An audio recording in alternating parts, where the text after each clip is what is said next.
Баршаңызға сәлем достар, каналыма қош келдіңіздер. Бүгін сіздерменен бір жасағанда әдемі сәтті шығатын, сырты қытырлап тұратын пирожкидің рецептісімен бөлісетін болам. Бізге керек заттар: тұз, ашытқы, сұйық май және қант қажет болады. Ыдысымызға жылы сүтімізді құйып, үстінен су қосамыз. Үстінен 1 шай қасық тұз, 1 ас қасық қант салып, жақсылап араластырып аламыз ерігенше. Сосын 1 шай қасық ашытқы саламыз және де жақсылап араластырып аламыз. 50 грамм сұйық май қосып, араластырып, әрі қарай жұмсақ қамыр илейтін боламыз. Видеода көріп тұрғандарыңыздай, ұнымызды аз-аздап салып бастап, ақырындап илеп, өте жұмсақ қамыр илейтін боламыз.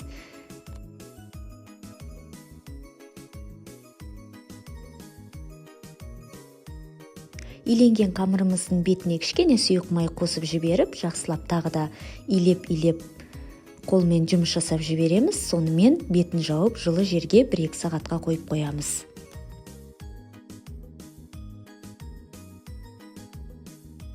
Қамырымыз ашығанша, мына жақтан 5-6 картобымызды аршып, жуып, газге қайнатып пісіріп аламыз. Пісіп шыққан картоптарымызды жақсылап езіп аламыз, кішкене дәміне қарай тұз саламыз. Сонымен қатар мен сүт құйып жібердім, біршама кішкене сұйықтау болсын деп. Ал сіздер өз еріктеріңізде сары май қосып жіберсеңіз де болады, өз қалауыңызша көкөністер қосуыңызға болады. Мен сүт қостым. Видеода көріп тұрғандарыңыздай, қамырым өте күшті ашып шықты міне. Жұмсақ қамыр. Тағы да айтамын, қамырыңыздың ашитыны сіздің дрожжыңызға тікелей байланысты. Жақсы таза дрожждарды пайдалануға тырысыңыздар, срок өтпеген. Сол кезде қамырыңыз әдемі болып ашып шыға келеді. Ашып шыққан қамырымызды кішкене бөліктерге бөліп аламыз, видеода көріп тұрғандарыңыздай етіп.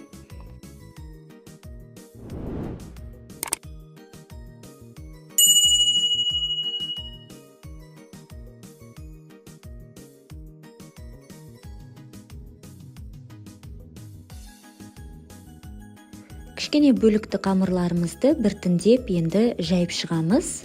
Қатты қалың емес және қатты жұқа да болмау керек.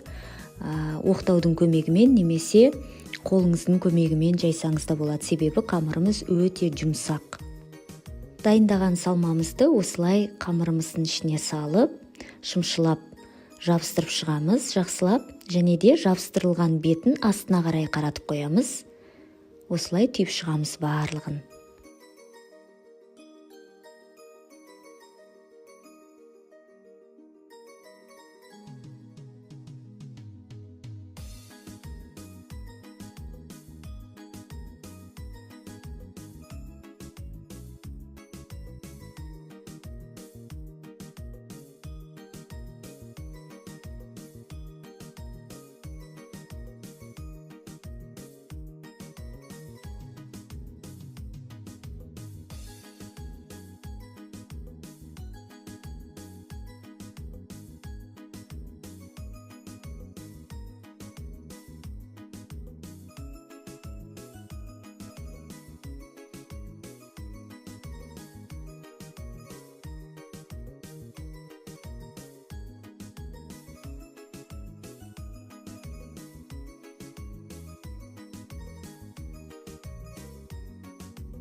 Барлығын түйіп болған соң, қызып тұрған майымызға біртіндеп салып, екі жағын қызартып пісіріп аламыз.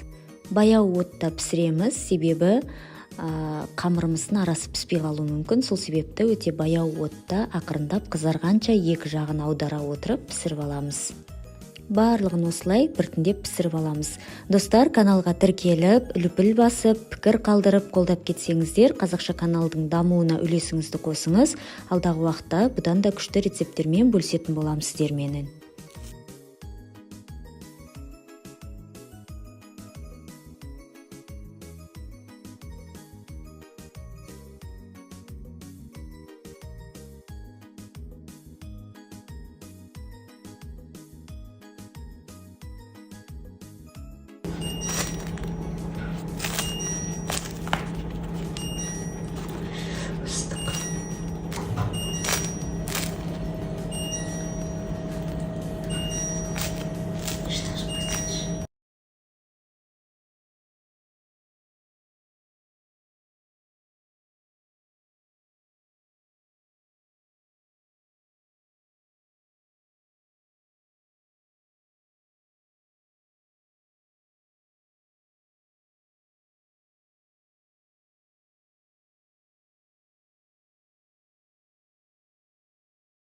Дайын болған пирожкилерді осылай дастарханға тарту етеміз. Ас болсын.